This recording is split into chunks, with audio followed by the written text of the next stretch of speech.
No, lo que voy a contar es un poco el porqué de esta novela, el porqué de la Grecia clásica y el porqué de Sócrates.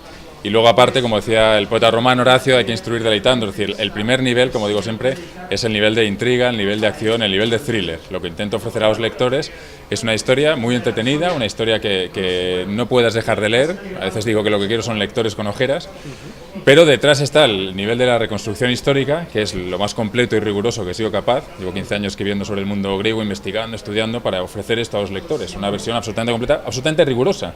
Que no tengan duda de que todo lo que leen es tal cual lo conocemos o podemos conocerlo. No hay ni una mínima invención ni licencias literarias. Y luego hay un tercer nivel, que es el del personaje. En la anterior novela era Pitágoras, en esta es Sócrates.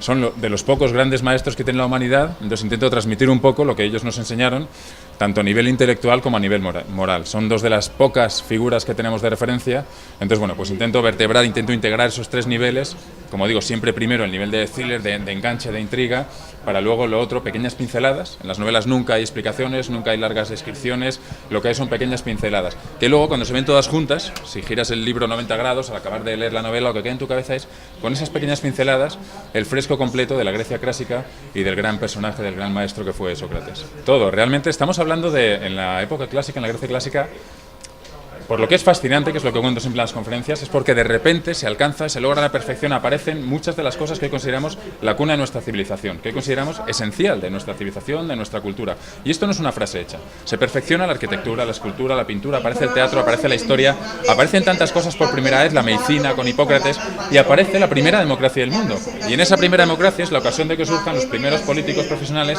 los primeros corruptos, los primeros demagogos, y todo eso surge, trayendo la desgracia una y otra vez a los pueblos, aquella guerra que nunca acaba entre Atenas y Esparta, y muchas veces me dicen, no sabía si me leía el periódico el día anterior o tu novela.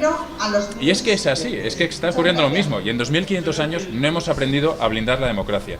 Todo lo contrario, en lo que hemos avanzado mucho, de forma sorprendente incluso diría, en 2500 años, es en la sofisticación de la corrupción. Eso sí ha avanzado muchísimo. Pero lo demás, hay un personaje, Eurípides, el dramaturgo, que sale y se ve en la novela como en los 2 últimos años de su vida se va de Atenas, huye de Atenas o escapa, se exilia voluntariamente diciendo la democracia es la dictadura de los demagogos. Todos esos defectos de la democracia que no hemos aprendido a corregir después de tantos siglos son los que también Sócrates denunciaba, los que también Sócrates nos da una gran lección, toda su vida es una lección de justicia, y nos enseña la manera de ver, de reflexionar, de comprender lo que debería ser y lo que no es a veces la democracia. A corto plazo no, y en cualquier caso depende de cada uno de nosotros, siempre digo lo mismo, la implicación de la sociedad civil es fundamental y el no olvidar que somos capaces de reflexionar, que tenemos un juicio crítico, que estamos casi obligados, ¿no?, a pensar.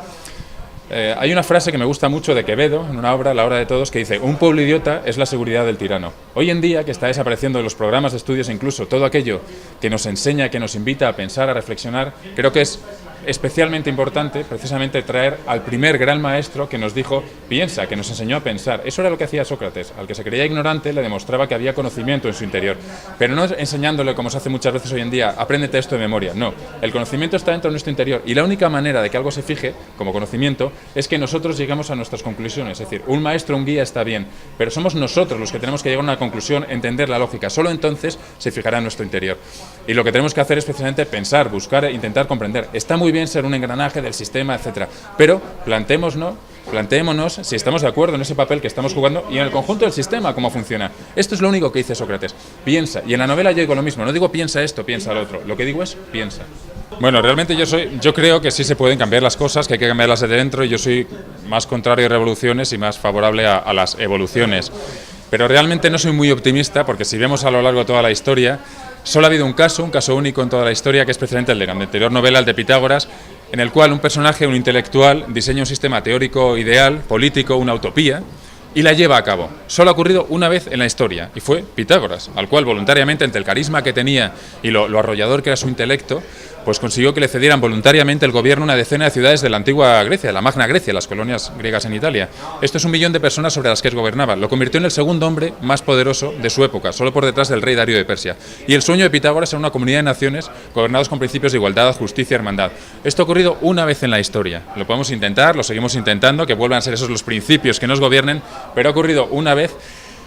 ¿Volverá a ocurrir? No lo sé. Yo sigo soñando con ello y creo que es importante, sobre todo, no olvidar las lecciones. Tenemos esos grandes maestros y creo que a través del thriller es la fórmula ideal, porque se escribe un ensayo, un tratado de historia, filosofía, no se lo lee nadie o los 100 eruditos interesados. Creo que la manera precisamente es escribir un libro que cientos de miles o millones de personas se entretengan mucho con él, pero les quede ese pozo de reflexión, ese ejemplo, es decir, anda, las cosas se pueden hacer, se han hecho alguna vez de otra manera y quizás tenga incluso más sentido hacerlas de esa otra manera.